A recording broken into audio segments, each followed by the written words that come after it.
Hello, beautiful people, and thank you so much for joining us here on Great Day, Louisiana. I'm your host, Malik Bingo. I hope you're doing well today, and I also hope you're comfortable right now because we're about to take you on another one-tank trip. Can you tell where I am right now? Everyone has an iconic photo with this Ponchatoula strawberry down here in downtown Ponchatoula, and the reason why we are here is because we're exploring Tangipahoa Parish today. We hopped in the car and crossed the lake and went a little west from New Orleans. This area is known for many things. It's home to the strawberry capital of the world, Ponchatoula, but it's also home to the Princess of Pop, Britney Spears. Oh, baby, baby. And here, residents say the grass is a little greener and the wine is a little sweeter. In fact, French explorer Pierre Lemoyne de Iberville said this is, quote, one of the prettiest spots I have ever seen, and thought it was a great area to develop. But its history began well before the arrival of Europeans. Native Americans were the first settlers. The name Tangipahoa comes from the Akolapissa word meaning ear of corn, or those who gather corn. And listen, we are so excited to be exploring the area with you all today. Of course, we're gonna check out the food. You got a panko fried rice patty with some snow crab, avocado,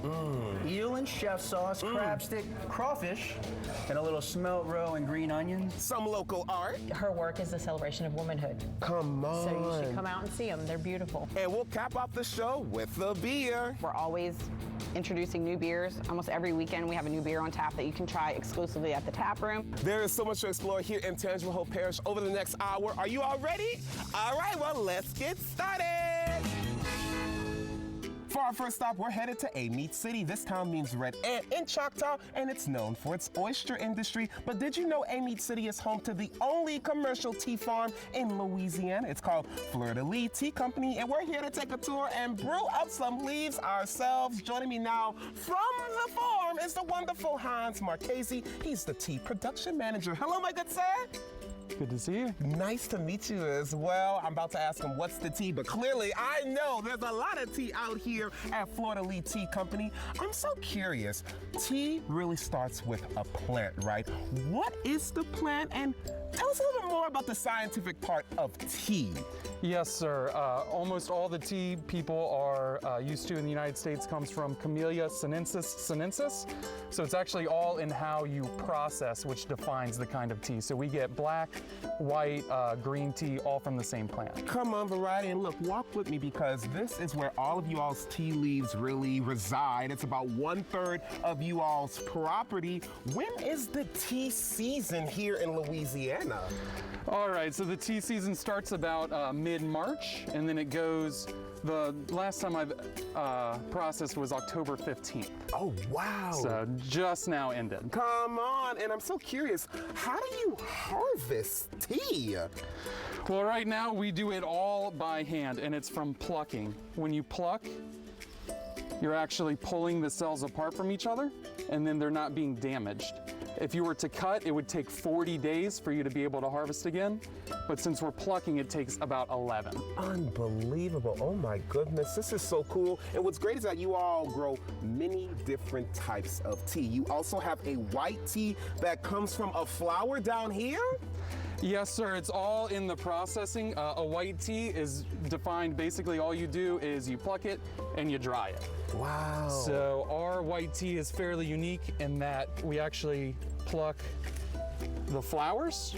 So when you pluck the flower, it tastes basically like a good white tea, but we go above and beyond and we pluck the buds as well. And when you pluck the buds, that's what gives our tea that nectary chrysanthemum flavor. That is so cool. Oh my goodness. Look, we all know how tea is grown. I cannot wait to try the tea. They offer several different types. Can we head inside for a little tasting? Of course. All right, well, let's go. You know what's great when you come to Fleur Tea Company? You can take a tour like we just gave you all a preview of, but you can also host an event here and you can participate in a tea tasting, and that's what we're doing now, Hans. I am so excited as a tea connoisseur myself. First, I want to start with y'all's newest tea, your green tea. Tell me about it. Yes, sir, Thé Vert. This is our green tea. It is a roasted and pressed green tea as opposed to a steamed green. I think they taste a little bit better, but why don't you be the judge? when you're making a green tea, what defines it is that cooking step. So these have been roasted and pressed. Wow, how's the best way to sample tea in your opinion? Well, it is not impolite to slurp. Okay. When you slurp, it actually kicks it into your nasal passages, and you get more of a taste than when you're just sipping it. Come on. So the flavor profile we're looking for is a roasted nut. Delicious, and it's Louisiana grown, which is amazing. Now, the last one I'm very familiar with since I love tea, but it's gonna be my first time trying you all's. It's your black tea. Tell me about this one.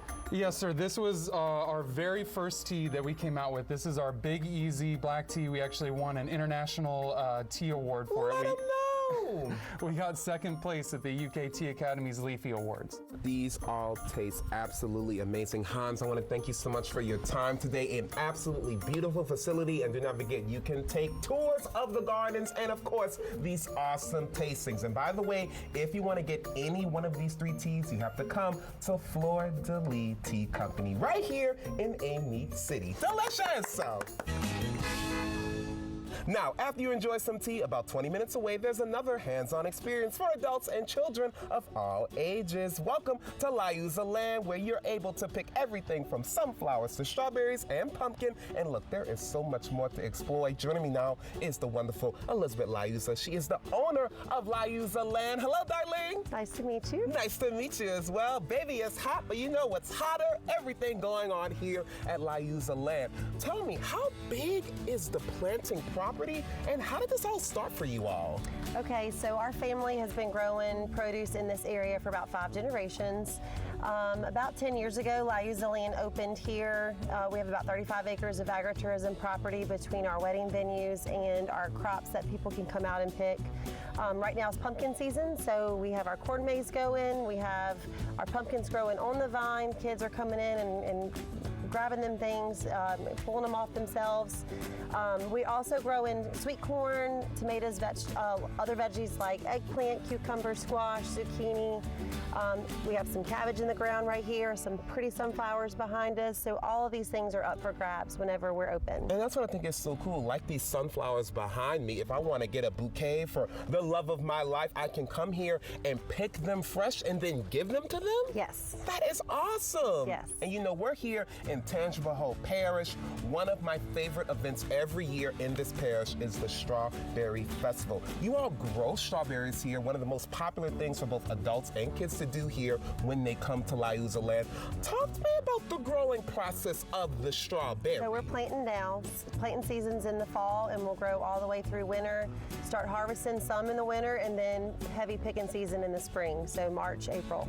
Now, you all are passionate about your strawberries here at Liuzza Land, so much so that you all have named your wedding venue after my favorite fruit. It's called the Berry Barn? Berry Barn. Talk to me about this. Berry Barn's in the middle of the berry field, and it is a real working farm out here, so when we do have events, it's not, when they show up, they're amongst all of the greenery and the scenery, and it's really adds to their event. That's so cool, and you all are really a nice destination for weddings. I see you all have a setup where people can sit outside, of course, say their I do's, and then head inside to enjoy the AC and some refreshments. That is so impressive to me. But like I mentioned a little bit earlier, this is something for the entire family to do. If they were wanting to bring their kids out here, I know you talked about the corn maze that you all do seasonally, picking pumpkins, that's also seasonally. What else can the kids do with their parents? So they can come out, feed our animals. We have, we give them bread to feed the cows.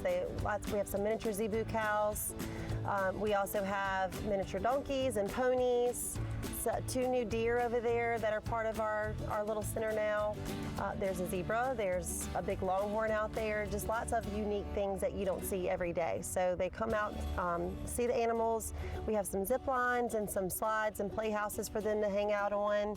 And honestly, they stay really busy just being inside of these fields, gathering the crops more than anything. But that's what I think is so cool about an attraction like this, is that you're really allowing kids and adults alike to really learn about the food that can be grown in Louisiana, bought here in Louisiana, and served in Louisiana. I get kids out here all the time, and the first question I ask them is, where does your vegetables come from? And they'll tell me the grocery store. So there are so many people out there that don't even realize. Obviously, we know, but the kids, they'll think you get milk from the store. Right. They don't understand it comes from the cows and then is a process. So, any kind of educational experience we can give the kids so they understand where their food comes from is the goal. And I think that is amazing. You can pick up your fruits here, your vegetables, and some gorgeous flowers as well, all here at Liuzza Land. Thank you, Elizabeth, Thank for you. joining us today. It is beautiful out here. And look, for more information about Liuzza Land, or for more information about the Fleur, the lead tea company, head over to the Tangipahoa Tourism website. It's tangitourism.com. You can also follow them on social media at Tangi Tourism. Now look, we have a lot coming up on our one-take trip to Tangipahoa Parish. We are just getting started. They say good things come in threes, and that goes for Hammond's award-winning breweries. Grapefruit. All hail this juicy ale. Yes, cheers This to is that. delicious. Thank you. We're pouring up some beers and taking a tour coming up. Plus, speaking of tours, we'll stop by the Global Wildlife Center to go on a safari. There are over 2,000 animals roaming around the largest wildlife preserve in the United States. Stay tuned to see who we encounter then. We won't be leaving Tangipahoa Parish empty-handed. There's a lot of local art to not only take home, but experience as well. We're headed to downtown Ponchatoula to show you. Plus, if you like unique and delicious bites and you're looking for some in Tangi, then look no further than Haight Street Seafood Station and their sushi pizza. I'm trying it out. Our one-take trip to Tangipahoa Parish continues after the break.